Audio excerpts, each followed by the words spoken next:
I can't forget my ex-girlfriend. Go on your honeymoon alone. He told me that bluntly. Though our honeymoon was just a day away and plans to officially tie the knot once we returned, he had the audacity to say that to his fiancé. Fine, I'll go by myself then. My fiancé chose his affair over me. I have no lingering feelings for him anymore. I decided I'd never come back here and set off on a solo trip. My name is Sarah Johnson. I'm just an average woman in my 20s, working freelance. Currently, I'm engaged. I've been dating my partner since college, his name being Jason Miller. Given recent circumstances, we decided not to have a wedding ceremony. To be honest, I wasn't really concerned about wearing a wedding dress or having a big ceremony. Jason didn't seem too interested either, so it didn't matter. Both parents had seen each other, and the only thing we did was buy our rings. All that was left was to submit our marriage license on our upcoming anniversary in a few months. We're currently living together in our new home as an engaged couple. Although we aren't legally married yet, we're already wearing our rings and living as if we were a married couple. After living like this for a while, Jason suddenly suggested, "Hey, wanna go on a trip next long weekend?" At the end day of that long weekend was coincidentally the scheduled day to become officially married. We had plans to go to the city hall but hadn't thought much beyond that. You mean? It means our honeymoon. We're not having a ceremony, so we might as well take a trip, right? I was surprised since I hadn't expected Jason to suggest something like this. He usually left holiday plans and marriage procedures up to me. To be honest, I'd given up on him in that regard. We're both busy with work, and Jason isn't really into traveling.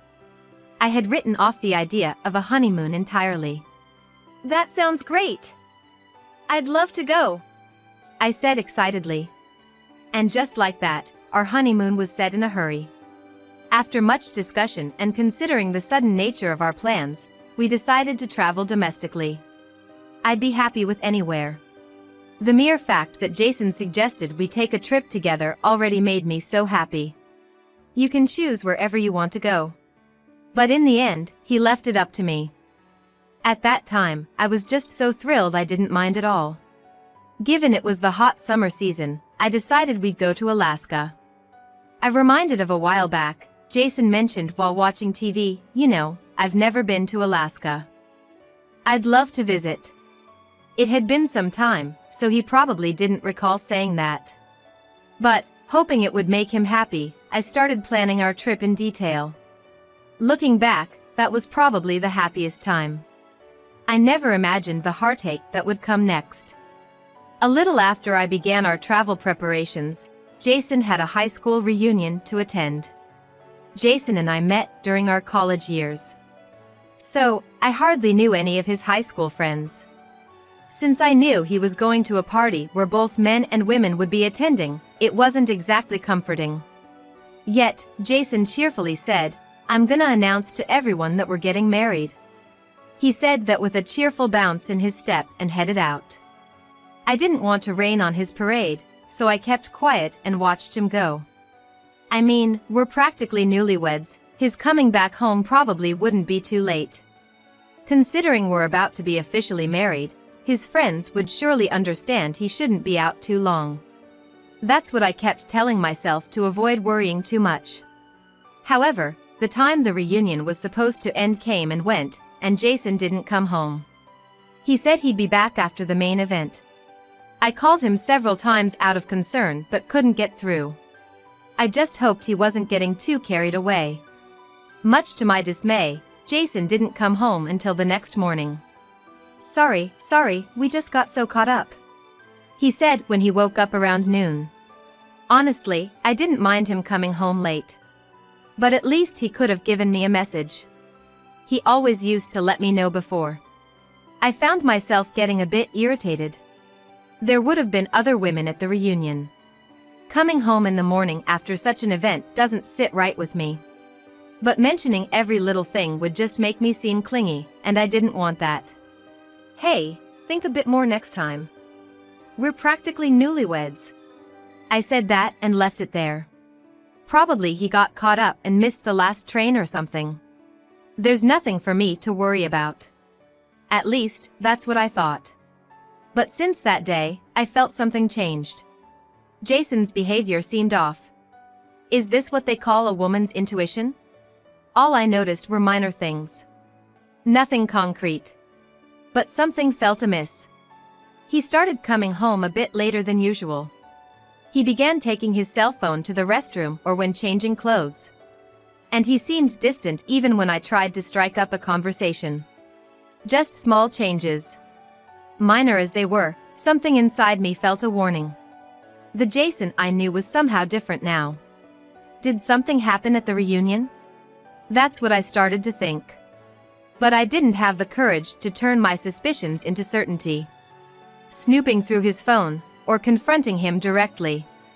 I was afraid to take such actions. If there was an issue, what would I do? We're about to get officially married, and if there's an issue? The thought scared me, and I couldn't muster the courage to move forward. And with those feelings, the day of our trip was gradually approaching. Jason seemed to be lost in his thoughts as usual.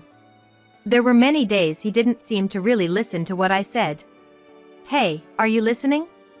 Even when I asked that, he'd reply, sorry, I didn't catch that. Just been worn out from work. And he wouldn't engage.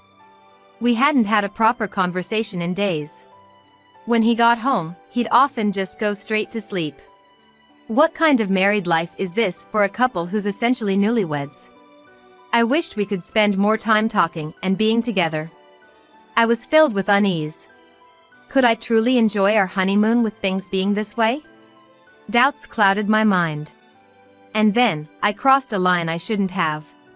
It was the day Jason came home drunk from a company happy hour. He dozed off on the living room couch. From his hand, his cell phone slipped with a thud. I picked it up, intending to put it on the table. At that moment, a notification caught my eye. I hadn't intended to snoop. But by sheer chance, it caught my eye. The sender's name was Jessica. A message from a woman. I couldn't see the entire text in that split second, but I think it said something like, "Did you deceive your wife? Can't wait to see you again." The moment I saw that, I felt the blood drain from my face. See him again? Deceive?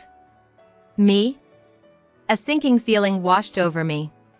The uneasy feeling I'd been vaguely sensing seemed to be materializing before my very eyes. I knew I shouldn't, but I couldn't resist. Making sure Jason was fast asleep, I took the phone. I always knew Jason didn't have a lock on his phone. I believed it was because he trusted me and had nothing to hide. Hesitantly, I checked the messages. What I saw was absolutely shocking. Today, Jason had said he was at a company happy hour, but it seemed that was a lie. In reality, he had met with a woman named Jessica. Up until a few moments ago, my fiancé had been alone with another woman. And he lied to me, saying it was a work-related outing. Won't your newlywed wife get suspicious? It's fine. Told her it's a company outing. She's pretty oblivious, she won't catch on. That's awful, being so deceitful to her. It seems they had this conversation earlier in the day. Right around the time he told me he wouldn't need dinner because of the company outing. I had believed him, thinking a work event was a valid reason. Looking back through their conversation, the earliest message was from a month ago. From the day of the high school reunion. I was surprised to see how beautiful you've become. Breaking up was a mistake. If I had stayed with Jason, I'd be the one married to him. That's how their conversation started. It seems this Jessica was Jason's ex-girlfriend. Probably someone he dated in high school. By the time I met him, they had already broken up, so their relationship should have been long over. Maybe they rekindled things after seeing each other at the reunion.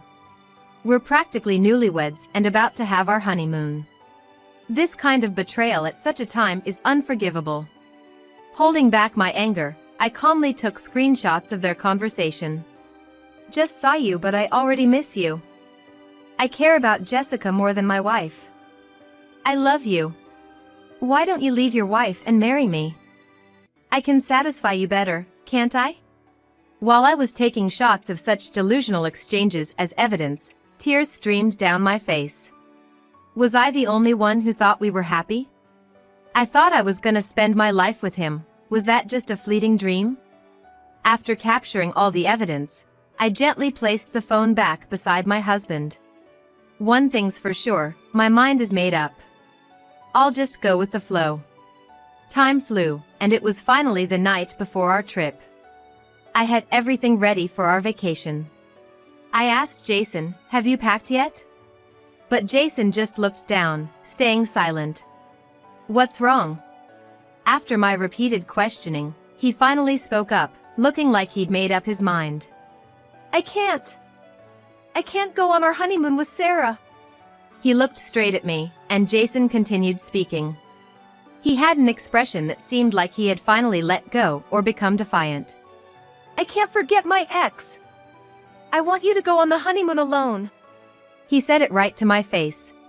With our honeymoon set for the next day and plans to get legally married after our return, he boldly declared to his fiancé, "I can't forget my ex. You should go on the honeymoon by yourself." "So you're choosing your ex over me?" I asked, trying to stay calm. Not expecting me to be so composed, Jason firmly said, "Yes. I'm not gonna travel with Sarah. Jessica is the one I care about." He spoke as if intoxicated by his own words. Like he was trying to justify his actions or play the part of a tragic love story's protagonist. Listening to him, my decision became more solid. "All right. I'll go alone then," I responded, getting up and heading towards our bedroom. Before closing the door, "I don't want to see your face. Why don't you go to Jessica's place? Don't come back here till I leave for the trip." I said that. He replied, "Got it. I won't be coming back tonight." He left the house, calling someone. Probably Jessica, that woman he's cheating with. They're probably having a great night from now. That woman must be looking pretty smug right now. If she wants a cheater, I'll let her have. I'm over it. Left alone at home, I started preparing for my trip tomorrow. The next day, I was on a plane, heading solo to Alaska. I had torn up the extra ticket which was written Jason's name when I left the house. He probably won't be coming home tonight. He's at his lover's place after all. I suppose if he does reach out, it'd be after he's home. With those thoughts, I arrived in Alaska. By the time I got there, it was beginning to get dark. Took longer than I thought. Might as well treat myself to a nice seafood dinner, local to Alaska. After a while, my phone rang. Of course, it was Jason. Probably returned from his lover's place. After checking out the situation at home, he called me. I kinda had an idea what this was about, but I might as well pick up. "Hello? Hey! Where the hell are you?" He yelled right off the bat. The volume of his voice caught me off guard, and I instinctively pulled the phone away from my ear. "Loud much?" "I'm in Alaska, where you told me to go, right?" I replied with a sigh. "Why?" "Well, you're the one who did let me go on the honeymoon alone, didn't you?" "That's not the point." Even over the phone, it was clear. Jason was clearly panicking. I could tell from the tone of his voice. "What the hell were you thinking? Why is the house empty?" Before I left for Alaska, I had tidied up my personal affairs. Modern moving companies are pretty darn efficient. Maybe it's tailored to folks who need to get out in a jiffy. Apparently, they can handle same-day moves. Well, I'd been researching this for a while and had already chosen a company. "You mean I moved? Isn't it obvious? Why'd you take all the furniture? We were living there together, this doesn't make any sense." "We lived there together, but all the furniture was mine." "What are you talking about?" "Most of the things in that house were purchased when I was living on my own. There were some newer items, but I paid for all of them. Jason always said he'd pay me back later, but never did. So, without a doubt, that furniture is mine. He has no say in what I do with it. And what's this about moving? Why all of a sudden? Did he think, after his affair, that I would stay in that house for any longer? If so, that's some naive thinking on his part. I'll have to buy my own furniture. Why would you? I thought I might give Jason a little more shock. I grinned. Oh, and about the house lease, it's up at the end of the month. You'll need to move out by then, okay? With that, I dropped the bombshell. It's almost the end of the month now. Only a few days left till the contract ends. What? You canceled the lease without telling me. What the hell? Well, the lease was in my name. When we were settling the house lease, Jason pushed all the hassle onto me. It's a pain with the names and all. Just put it in Sarah's name. You handle everything. That's what he told me, so I signed the lease under my name. At first, we split the rent, but lately, he hasn't been contributing much, leaving me to cover it all. Yeah, but where the hell am I gonna live starting next month? I don't know. Why don't you go back to your parents' house? Come on.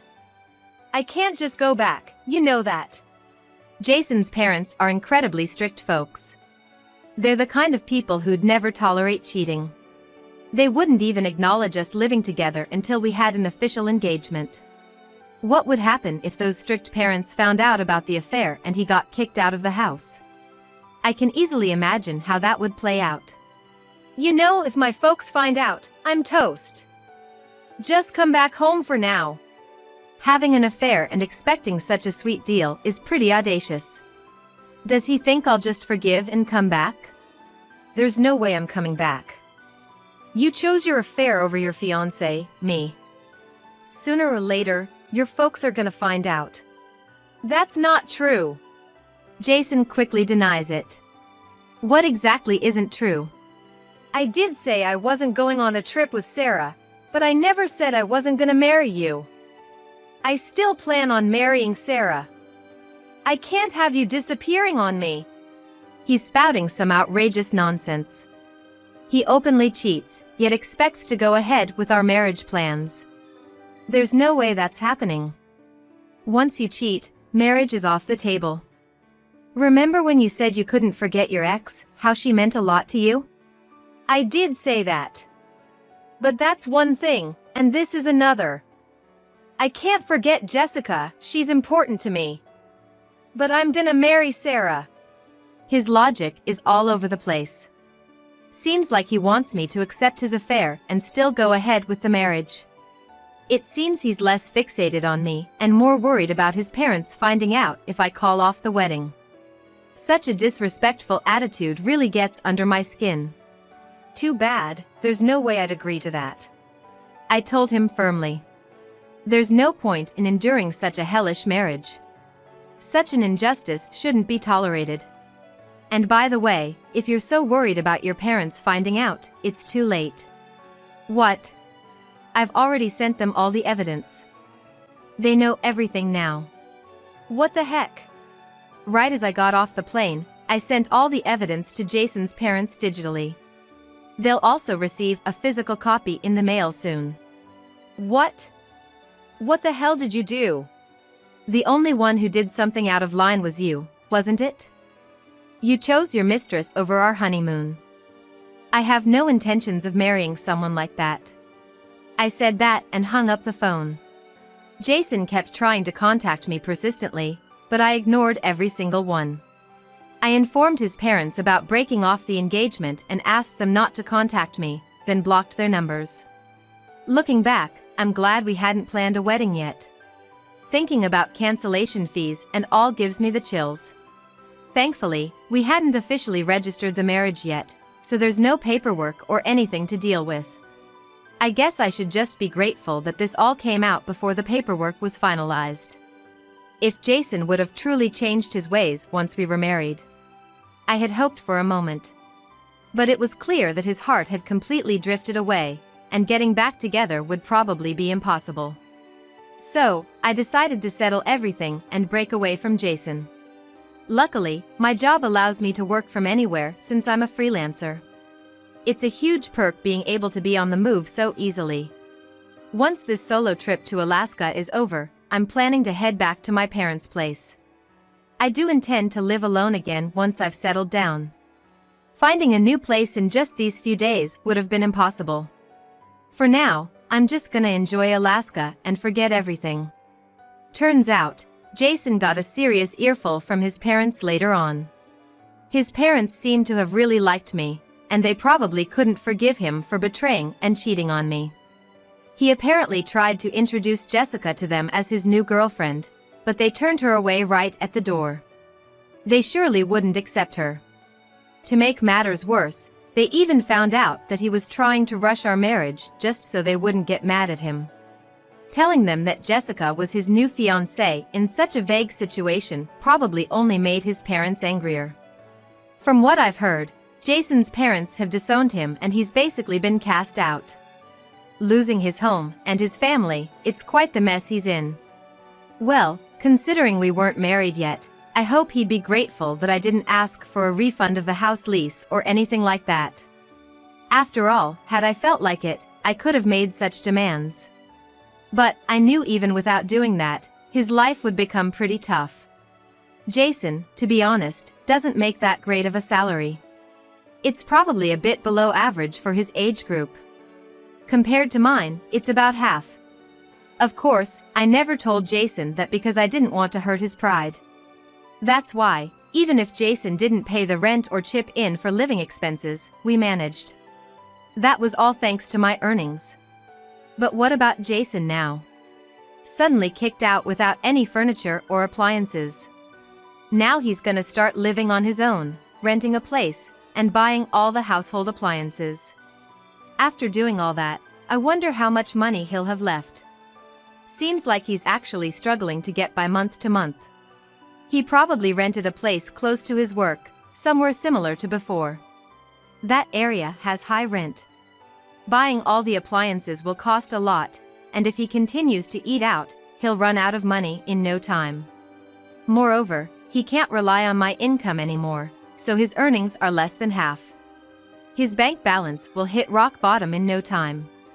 The reason he could afford dates and hotel stays was because of me. He probably realizes that now. And can a broke guy like him keep an affair going on for long? As expected, Jessica, his affair partner, quickly dumped Jason. She seems to be getting along with a new guy now. So, he lost his fiancée, his family home, his place, and even his affair partner. Even if Jason regrets everything now, there's no turning back.